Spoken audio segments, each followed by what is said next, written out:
What up, YouTube? It's Jordan again. But for those who did not watch my last video, I'm going to reintroduce myself real quick. My name is Jordan Shaw. This is my YouTube channel, and it is a podcast basically. I will be putting it out on SoundCloud and iTunes, but not right now. Until once I get that situated, I will let you guys know. For right now, I'm just going to keep doing these YouTube videos until I get that handled.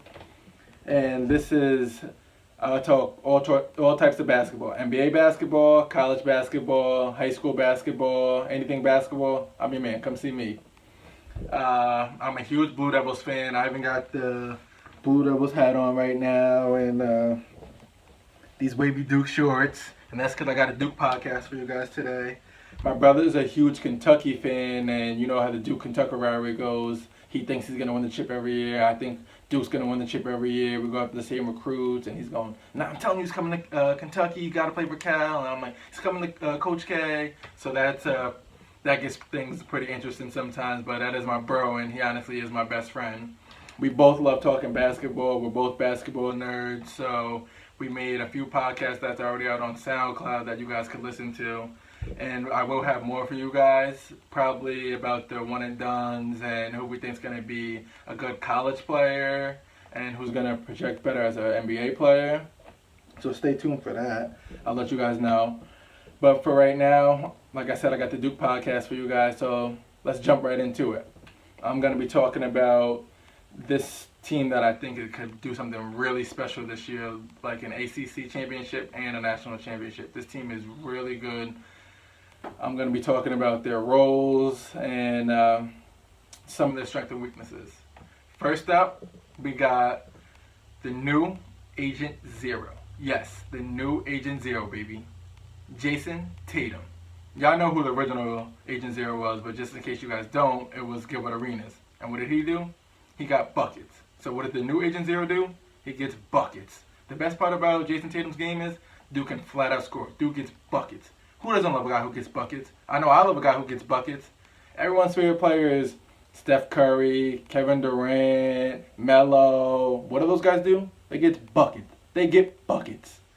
No one's favorite player has ever been Tony Allen. I love Tony Allen, man. He's first team all defense. Bruce Bowen, baby. He locks up. No, we love guys that get buckets because it's fun to watch. And that's the best part about Tatum. The dude can flat out score from just about anywhere on the court. He loves operating that high post mid-range area.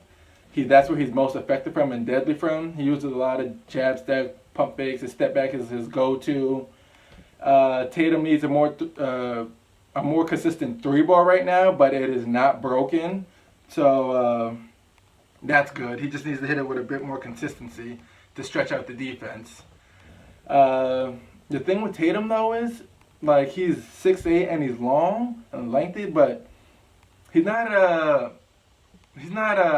tremendous, like a crazy athlete. He's not an athlete like a Justice Winslow, Chief Justice as I call him, or the other dude in his class, Josh Jackson. He's not one of those athletes. He won't come down and do a crazy windmill dunk and everyone will be going, oh my God, how did he do that? His bounce is crazy. He's not one of those guys. He will throw it on you in the open court. Like, I'm sure he'll probably catch a few bodies at Cameron, and you'll see. I don't want you guys to be, I thought Jay Shaw said he wasn't athletic. He's not one of those athletes. He's a solid athlete. He's just not one of those. I like my three guards bouncy and be able to be all over the place, get blocks, dunking on people, doing stuff like that.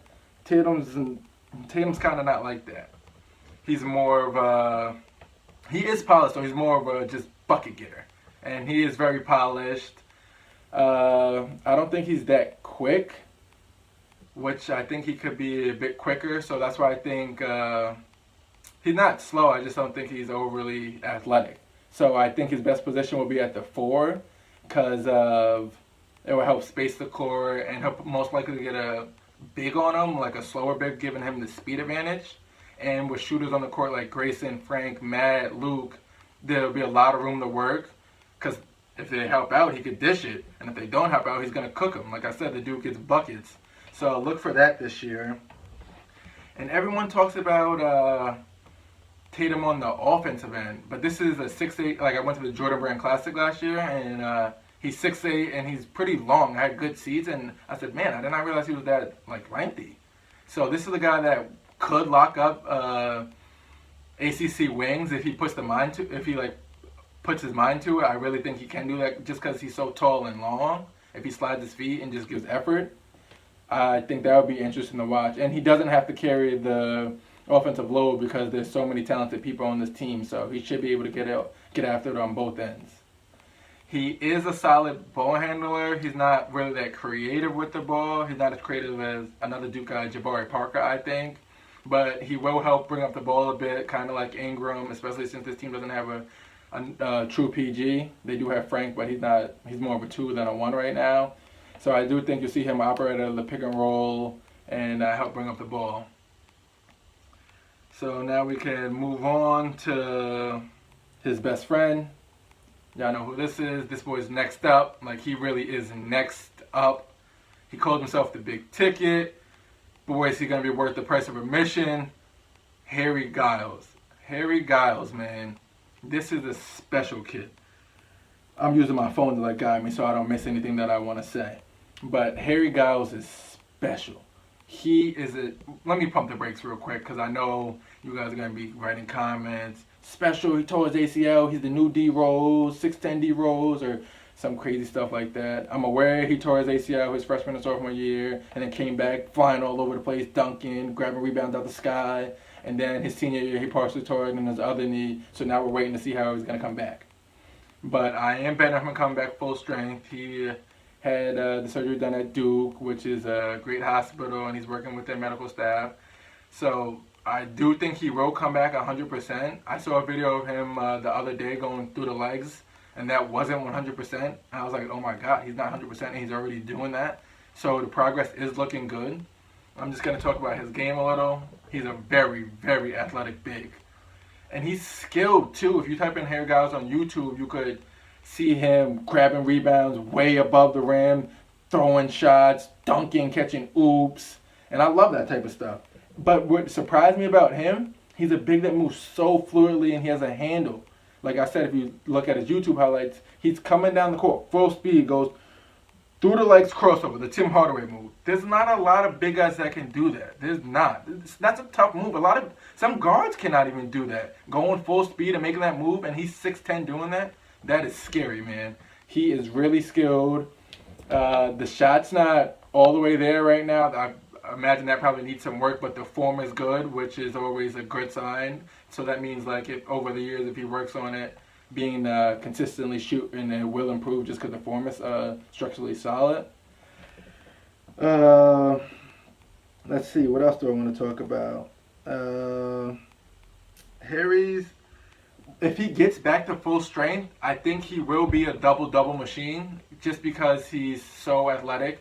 As for like at Duke right now, he's going to be here 1 year, I imagine, as long as he comes back healthy, and I'm betting on that. So I don't think he's going to be here around for a while.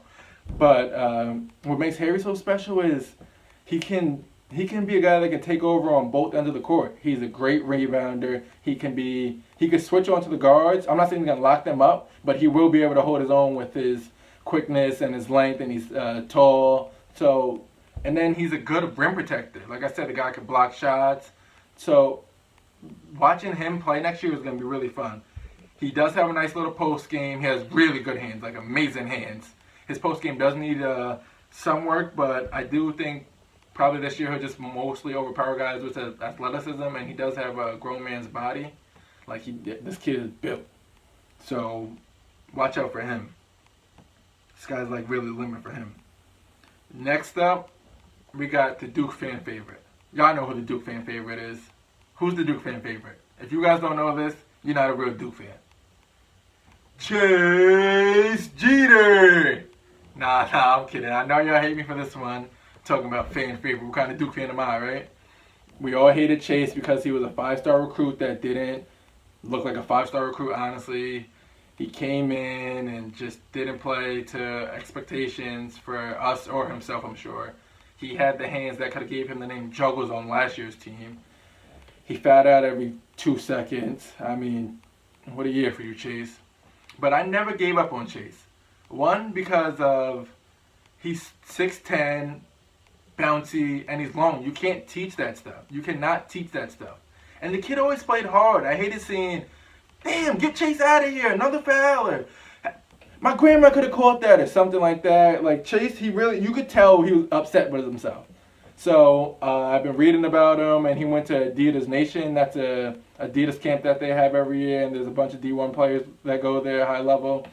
And they were talking about how Chase made tremendous strides, and don't expect Chase to be getting in the game talking about, or he gets the ball and he's fumbling, bumbling, stumbling, kicking off his foot. So don't expect that anymore. I'm not saying he's like a Harry Giles or something like that, or one of those guys, but he did make tremendous strides, and they say that you could tell that he really has been putting in work this offseason.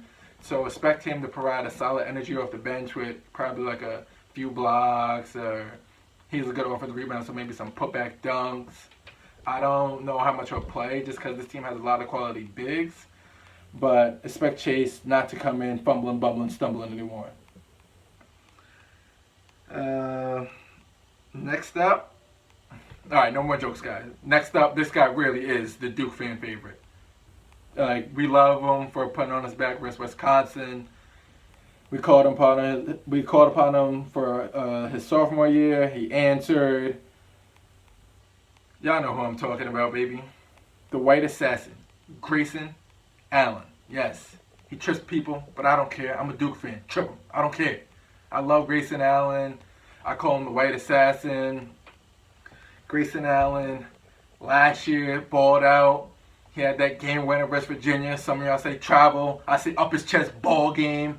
But, man, he had a tremendous sophomore year. A great sophomore year that some thought could have got him drafted. I'm not sure about that. But him coming back, he's the upperclassman now. This is the guy that's been the go-to guy, like the star player if you want to call it. And he's been the role player. He lost in the Sweet 16. And he's also won a national championship. This is huge for us. This guy knows what Coach K wants. He's upperclassman now. He's going to be in the leadership role. And he's honestly one of the best scorers in the country. Who doesn't want that on their team? Grayson Allen knows his weaknesses, ball handling. Like, he's good in straight line drives. And he's quicker, and he's kind of strong so he can get to the lane. But he's not that creative with the ball. He said he worked on that this year. So hopefully maybe we'll see a couple Tim Hardaways or maybe a nice left to right. Who knows? So I do expect Grayson Allen to probably have a National Player of the Year type season. And I expect him to have a big impact on this team. And it's great because he doesn't have to carry the load anymore. He doesn't have to do it by himself. He does not have to do that. So this is a kid that plays extremely, extremely hard. When you watch him play, you go, damn, that number 3 kid is everywhere. He's playing so hard. So that means since he doesn't have to carry the load, we'll have more chase down blocks. Yes, he is a white boy that will come and chase you down. More putback dunks from Grayson Allen. Cameron Crazy, go crazy. Yes, we will have that this year. So that will be fun to watch. I'm excited to see this. Quick question for you guys. What's better than one white assassin? What's better than one white assassin? Nobody knows? How don't you guys know what's better than one white assassin? Come on. 2 white assassins, duh. You know who I'm talking about, baby. Luke, baby. Luke, Duke. Like, come on, he's supposed to be here. Luke Kennard. That lefty, man, that is so pretty. But Luke had a okay sophomore freshman year. I mean, he wasn't the sharpshooter that some thought he was gonna be. He didn't shoot it bad. He just didn't shoot it as some thought he might shoot it just out of high school, because we saw the highlights and boy is it pretty and boy does it hit. Like, he clicks a lot. So I'm expecting for him to make the jump, because most guys make the jump from their freshman to sophomore year. So I expect him to raise his 3-point percentage a bit this year. In order for Luke to get a lot of minutes, since this team is so deep, I think he's going to have to be that sharpshooter that we all know he can be, and I think defense is going to be huge. Coach K can use him as a guy to come in and just get buckets. I would love to see that, but this team does have a lot of scorers. So I do think he's just going to have to help space the floor and play hard-nosed defense and be that sharpshooter like I said. I love Luke because I try to go to one Duke game a year, and the one game I went to was Duke versus Utah. And anytime Duke loses, I want to cry, fight, anything, man. I turn into a toddler. I hate when Duke loses. But anyway, Luke was doing anything in his power to not send me home mad, trying to fight, cry, scream. He had 24 points that game. He was hitting NBA threes, 4-point plays NBA range. It was crazy, man. If grown man B.I., that's what I call Ingram, would have made that layup, we could have won the double OT and won that game, but let me not get into that. So I do think Luke will make the jump, because that's what I said. Most guys make the jump from the freshman to sophomore year. I don't know how much minutes he's going to get, but hopefully his shot hits a bit more this season. Let's see. Next up, we got freshman Javin. Once I saw this guy, I thought of Emil Jefferson. Better Emil Jefferson. Not better Emil Jefferson right now, of course, because he's just not better than Emil right now. I just think as he develops throughout the years, he's going to be a better Emil Jefferson. He's kind of like a hustle man like Emil. He's around the same height, but he's way more bouncy than Emil. Yes, he's kind of bouncy, which surprised me. And the shot looks good. So it looks like he's going to be able to hit that mid-range shot off a screen and pop, or maybe even throw up out to the three ball, because like the shot is there. And I listened to the All-Season with John Shire, and he had HG and Tatum on the podcast, and they asked him who was the most competitive on the team, and they both said this guy Javin and Grayson Allen. So that's good that you want him to be one of those, like out of that bunch, this is a really good bunch, and he's one of the most competitive. That kind of surprised me. Thought you guys would want to know that. I don't know if he's like offensively polished. He doesn't look like he has a lot of post game. He's more athletic right now, and he's just really a high energy guy. That's what I see from him. So I don't know how much minutes he's gonna get, but throughout the years, I do think he will have a nice. He will develop into a nice Duke player. Next up, we got our boy Matt Jones. I know a lot of you guys are mad at Matt Jones. I was mad at Matt Jones, but then I kind of looked at the roster and, well, not the roster, I looked at his role, and Matt Jones is just not a point guard. He's not, you could tell by the way he dribbles the ball. He just looks uncomfortable handling the ball. He's not a guy that you want initiating the offense and creating the offense. He was asked to do too much last year, and I believe that's why he struggled. Some of you guys might say it was injury or he just sucks or whatever, but let's not forget Matt's amazing sophomore year where he was a 3-and-D guy, and that's what he's going to be his senior year. His sophomore year, we put him in the corner, waited till someone passed to him, and he clicked. He can hit open shots, and he locked up. That's what Matt Jones does. He's one of the best 3-and-D guys in the country. Every team needs a guy like that, and last year he was out of position. So this year he's bigger, stronger. He worked harder than ever because he knows this team has a really good chance of getting a national championship.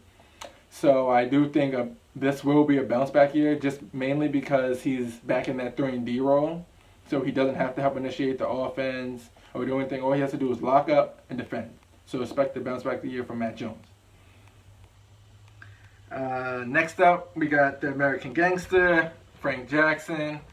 Frank Jackson is a PG. He's kind of more of a 2 than a 1 right now. It's funny. When I first saw Frank Jackson, he had a lot of baby fat. I want to say he was like fat, but he looked kind of chubby to me. And I was like, please don't come to Duke. Please don't come to Duke. The other point guard in the class who has tremendous bounce, Dennis Smith. So I was like, Dennis Smith from North Carolina. He's good friends with Harry. I was like, please get Denden. Get Denden. Get Denden. I want Denden. And then we got Frank Jackson. And I was like, and then I kind of saw him at the McDonald's game and another one of his highlights. I was like, yo, he kind of got yacked. Like, he put on muscle. Like, all that baby fat, he turned it into muscle. So now he's kind of big and strong. And I was like, yo, what happened? And he has bounce. So I do think he's a better fit for this team just because he's a better shooter than Smith and he will help space the floor. And he's a big guard that will attack your chest. He's a tough shot maker that you will see this year. We don't need him to be a tough shot maker. Well, I mean, it doesn't hurt to hit shots, but we just don't.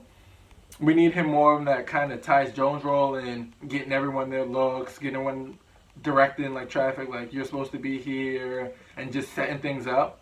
I mean, it would be nice to see him do that because I think right now he's more of a 2 than a 1. But he did come early and work with the Duke staff, which Derek Thornton did not have. I think that hurt him. Last year he had to graduate early, so he didn't get to come work with the Duke staff.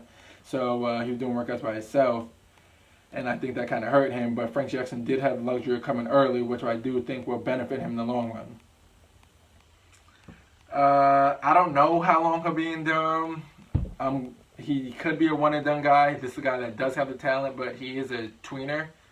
If he translates more, if he's more of a point guard this year, he's probably going to be out of here, because I do think ACC championship and probably Final Four at the very least. Anything can happen in March Madness, so I shouldn't say that. I don't want to jinx us. But if he's more of a 2 at the end of the season than a 1, this is a guy that might come back for his sophomore year just to become more of a point guard. So look out for that. Next up, we have the guy who made everyone wait a bazillion, gazillion, trillion years. I mean, he said he was going to announce on this day, and then this day, and that day came, and Bolden had us like, yo, what's up? Bolden, what's up? You said this day you were coming. Like, come on. You said you were announcing. What's up? And still had everyone waiting like, damn, did he quit ball? Does he like basketball? Is he going to college? Like, what's up? But how mad can I be? He did come to Duke at the end of the day, so he made the right choice to me. Duke over Kentucky. I'm always going to take that. So, this is a big man who's 6'11" with a 7'4" wingspan. He's 240 or like 250. This dude is a big boy. He has pretty good hands, a nice soft touch. He does have a back-to-back post-up game. It's kind of polished. Not kind of, it is polished. He can score with either hand. Nice soft touch, like I said. It's not Okafor polished, but I do think he's a better athlete than Okafor. And he's bigger, like his length. So expect for him to be like, take up a lot of space, probably block some shots because he does have that long wingspan, and be a big target out of the screen and roll. I don't know how much will be featured in this offense just because we have so many guys that can score. So I believe you guys won't get to see how good he really is. Weaknesses, guys that big probably will tend to struggle on pick and roll screens. It's hard to move laterally when you're that big, but he is kind of long, so he might be able to do that. But I do think that might be one of his weaknesses if I had to pick one. This is the guy that's going to be here 1 year, so don't get too comfortable seeing him.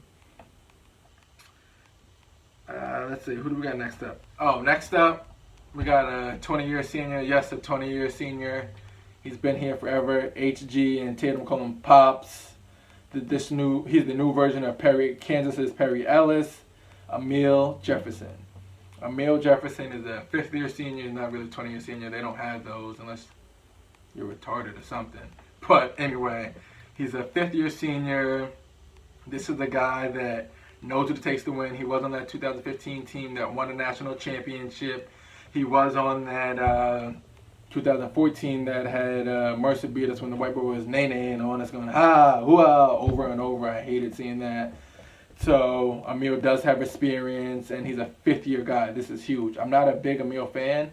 I'll tell you guys why. It's mostly because I like my big guys actually big, or if you're going to be that size, be kind of bouncy, which he's not that bouncy really. He's a solid athlete, but not really nothing that's jaw dropping. And I believe to be that size, he should be like a better athlete. And then the form is broken. He can't shoot it all. The form is broke. But like I said, he is a 5th-year guy. So having him back is huge for the Blue Devils. Don't think I don't know that. I'm not an idiot. This is the guy that is a coach on the defensive end. He can call out some of the other teams' offensive sets before they run him. So he's telling Tatum, look out for this backdoor, or Grayson, see that coming, Frank. So this is huge for us. This is the guy that was averaging a double-double before he got hurt, so he does produce. I'm not going to just completely hate on him just because I don't like him. I do think Emile will be in that leadership role. I know he's hungry since he got hurt last year, and he knows this team can win a national championship if the pieces come together. So I expect him to help lead the young fellas in ACC play. Who else do we talk about?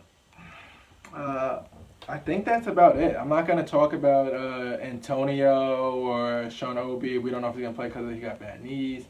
Or Jack White. He's another freshman that's coming in. I'm just not going to talk about those guys just because I don't think they're going to be in the rotation this year. I mean, they will come and help compete practice every day and get the team better. I just don't think there's enough minutes for everyone to get minutes. It's just not possible. So I'm going to leave those guys out. I'm very, very, very excited for this season. Like, I keep smiling, man. Like, what a time to be alive, to be a Duke Blue Devils fan, man. This team is so special. They can go big with a lineup like Frank, Grayson, Tatum, Giles, Bowden. That is a big lineup. Or they could go small ball with Frank, Matt, Grayson, Tatum at the 4, and then HG at the 5. And that's the kind of athletic unit right there. I like that lineup. And we have shooters. We got Frank, Matt, Grayson, Luke. And rebounding shouldn't be a problem. Like I said, we can go big. And Emil's he was averaging a double-double. Bowden's a good rebounder. I expect Harry to be a double-double machine. So this team is loaded. I want to see if Coach K is going to press, who's going to start, what's his best lineup going to be. I know it depends on your opponent, like you want to match them, but every coach has that. This is my best 5 unit, and I want to know what that's going to be. I'm very, very, I'm very, very excited to see what this team can do. I was curious to see if there's any Duke fans saying 40-0. Like, I just want to know. I don't know if you guys are scared because of what happened in Kentucky, or just that we play in the ACC, which is harder than the SEC. So you guys are backing off from that. But this is a really good team. We got a great balanced upperclassmen with Grayson Allen, Emil Jefferson, Matt Jones, talented freshmen Frank, HG, Tatum, and I'm missing one, Bowden. So they fit together nicely. Like, this group fits really nicely together. And like I said, they could go small, big, they can shoot. If I had to say there was a floor, I'll probably say there's no PG. I guess Frank is kind of a PG, but right now he's more of a 1 he's more of a 2 than a 1. So we don't have a true point guard. That's our biggest flaw right now. But other than that, this team can do just about anything. The 2015 team that won the national championship with Ja Tyus and them, they only lost 4 times. They lost to NC State, Notre Dame twice, once in the regular season and in the ACC semifinals. And then, I know they had 4 losses. Hold on. Oh, Miami. When Alex Rodriguez was going crazy. I hate Miami too. I feel like they be talking so much shit. I do not like Miami. You remember when Shane Larkin and them were clapping the floor, him and Kenny Kaji, and going crazy on us. They blew us out the gym, and they beat us the last few years, and they're always talking about, I don't think they're that good, they're overhyped, or they're trying to fight at the end of the game. So I need Duke to spank them this year. I'm pretty sure they're at Cameron, so I hope we zip them up early, and I hope we're doing the Duke basketball, clapping on the floor, catching oops, Cameron Crazy going crazy. I want Luke clicking. Like, I hate Miami. But my point was, this Duke team, I don't know how many losses you guys are going to think, sorry for that rant, but I don't know how many losses you guys think this team's going to have. I looked at their non-conference schedule, and I don't think they're going to lose to ACC play. Our biggest threat is Kansas in the non-conference. We have Kansas and Michigan State. Kansas does have that boy, Josh Jackson, and he's a murderer. And they have Devontae Graham, who's also nice. Like, look out for him this year. They have a big year. Him and Josh Jackson. Whew, that's going to be a nice tandem right there. But I just don't think they're going to have enough. I don't think their bigs are as good as our bigs. It's not like we have bad guards. We have probably one of the dudes who could potentially win National Player of the Year, Grayson Allen, and Frank Jackson. So we don't have bad guards. I just don't think their bigs going to be able to hold us. And then we got Michigan State, who give us another threat. They do have a big freshman coming in. Dude's built like a fullback. His name is Miles Bridges, and he is an athlete that will come down and do a crazy windmill. And you'll be like, how in the world did he do that? His bounce is crazy. He is that type of athlete. He's lefty, so he might catch a few bangs. So watch out for that. And I don't think they're going to beat us just because I think we're the more talented team, and they are in Cameron this year. And this team is so good. Like I said before, they can play just about any type of basketball you want them to. We have Florida down the line, and then UNLV, but Florida's not what they used to be. This team is really special. I expect a lot of games to be over before halftime. I don't want to say they could go undefeated just because they play in the ACC, and the ACC is so tough. But I don't expect more than 2 losses, probably 2 to 3 losses from this team. I mean, 40-0 might be possible with this team just because they're so good. They got the best coach in the world, and they got a really good Duke staff too with Jeff Capel, and they got the People's Champ on the sideline and Jon Scheyer. I don't want to say 40-0. I want you guys to write to me and see what you guys think of this. You guys, I hope I'm not ruining the podcast by talking about an undefeated season. You guys are like, oh, another Duke fan or that's retarded that thinks just because they got talented freshmen they could go undefeated. And I'm not one of those guys. I just think this team fits really nice together, and they could go small ball, big, and they can shoot. Like, they can really shoot, this team. I'm interested to see the starting lineup. Is Emil going to start? Is he going to go with the freshmen? Like, how's he going to balance the lineup? Anything else I want to talk about? Let me see. I was just using my phone to guide me. And I don't know any Duke players. I just read a lot and watch Duke Blue Planet and listen to the off-season, as I said before. So I expect this team to hit the ground running, basically. Like, hit the ground running and no turning back. Remember when Duke won the national championship, but Kentucky was undefeated, and you saw ESPN, can the young Wildcats improve to 23-0? Or last year, Buddy Hield, can Buddy Hield and Oklahoma improve to, I expect you to see a lot of that with this Duke team. I expect them to carry college basketball. Can the young talented Blue Devils improve to 20? No, they're probably going to use Grayson Allen, yes. I know they're going to use Grayson Allen. Can Grayson Allen and the Blue Devils improve to 25-0? I guarantee you will see that. I know you're going to see that. Because this team's going to hit the ground running. I don't expect them to lose to ACC play. And I know they will carry college basketball because this group is special. Anything less than a national championship would be a disappointment to me. I want an ACC championship too because we haven't had one of those in a while. I need this Duke team to beat Miami too. I hope you guys like this podcast. I will be coming to you guys with more. As I said earlier, me and my brother are both basketball nerds, so you can follow him at Bob Ball Blog on Twitter and follow me at jshaw3245 on Twitter. We love talking basketball. We love doing this podcast thing. He actually has his own blog, as I just said, that you could read some of his few articles. I find them very interesting. He did one on the Monmouth Star-Gar. I know you guys know Monmouth for the bench. Some of you guys hated it, but I'm not going to get into that right now. And he did one called the LeBron Effect that I thought was pretty interesting. So he does have nice pieces up there that you guys will enjoy, I'm sure. I want you guys to follow both of us, subscribe to my YouTube channel, and make sure you guys hit that like button. And we will be back with the One and Done podcast and any other topics that you got. If I get a lot of people to tweet me or comment or at both of us saying, can you guys really do a topic on this? We will do it. So, like I said, hit that like button and subscribe button. Peace out.